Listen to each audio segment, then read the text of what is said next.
Her head. John Murray.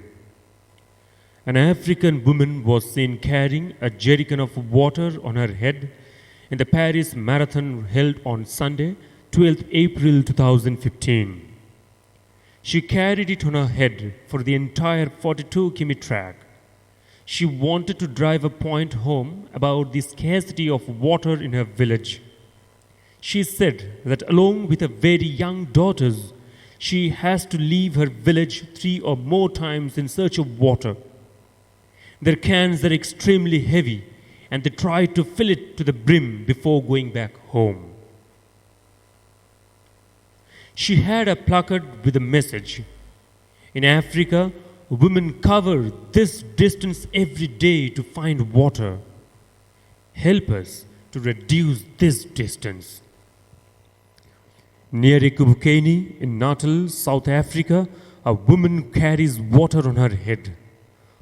After a year of drought, when 1 child in 3 is at risk of death, she returns from a distant well carrying water on her head. The pumpkins are gone, the tomatoes withered, yet the woman carries water on her head. The cattle kraals are empty, the goats gaunt.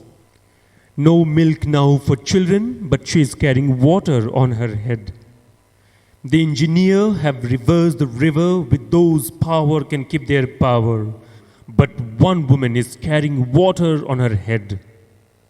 In the homelands where the dusty crowds watch the empty roads for water trucks, one woman trusts herself with treasure and carries water on her head. The sun does not dissuade her, nor the dried earth that blows against her as she carries the water on her head. In a huge and dirty pail with an idle handle resting on a narrow can, this woman is carrying water on her head.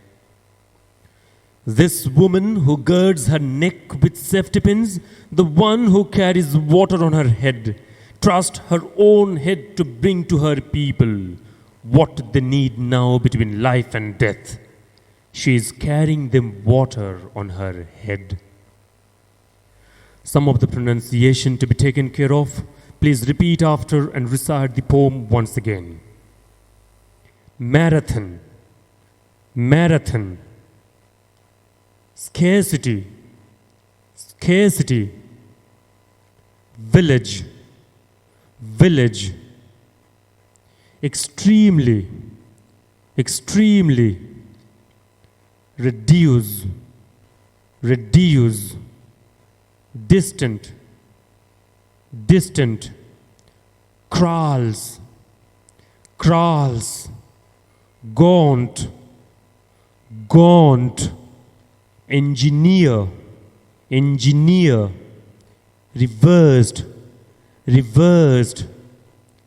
Dissuade, dissuade. Pale, pale.